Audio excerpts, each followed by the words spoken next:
Hello, children.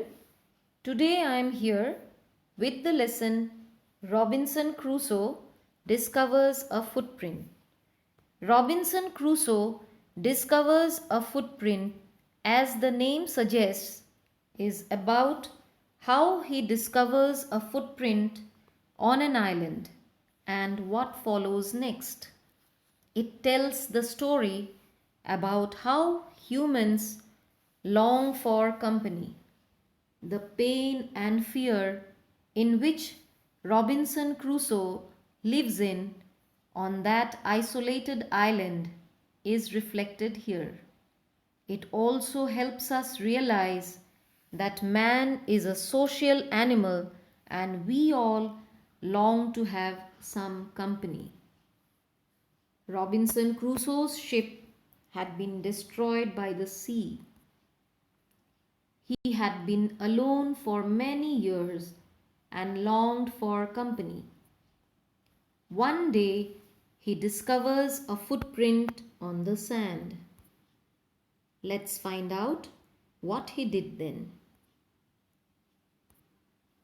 One day, when I was going towards my boat, I was surprised to see the footprint of a man on the sand.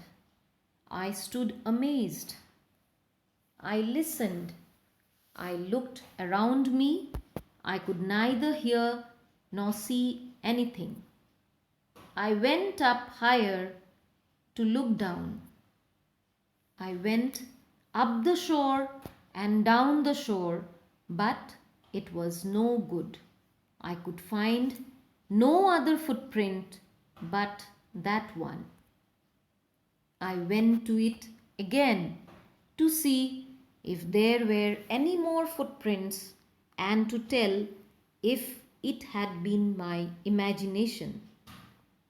But I was not mistaken, for there was exactly the print of a foot, toes, heel, every part of a foot. I could not imagine how it came there. I stayed a long time thinking, but became more and more confused. At last, I returned home very frightened, looking behind me after 2 or 3 steps, mistaking every bush and tree to be a man.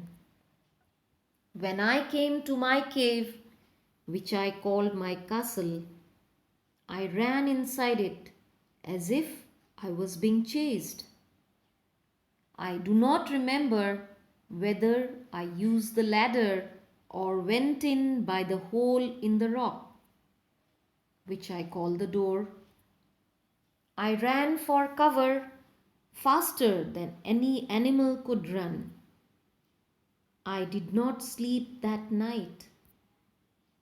The more I thought about what I had seen, the more afraid I became. I thought it could be one of the savages of the mainland who had wandered out to the sea in a small boat. Luckily, I was not on shore at that time. But what if he had seen my boat? If he had seen the boat, he would have realized that someone lived on the island and would soon return with others to kill and eat me.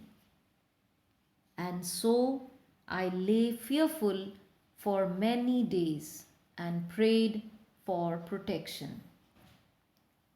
In doing so, I was much comforted and began going out to investigate. But even now, as I went forward, I looked behind me frequently because I was still very frightened. However, as I went about for 2 or 3 days and saw nothing, I became a little bolder.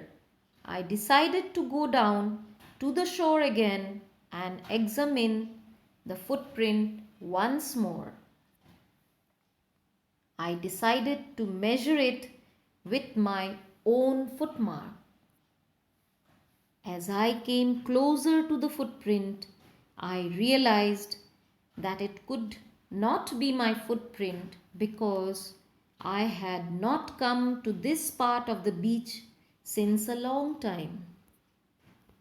Secondly, as I placed my foot alongside that footprint, it seemed larger than my own.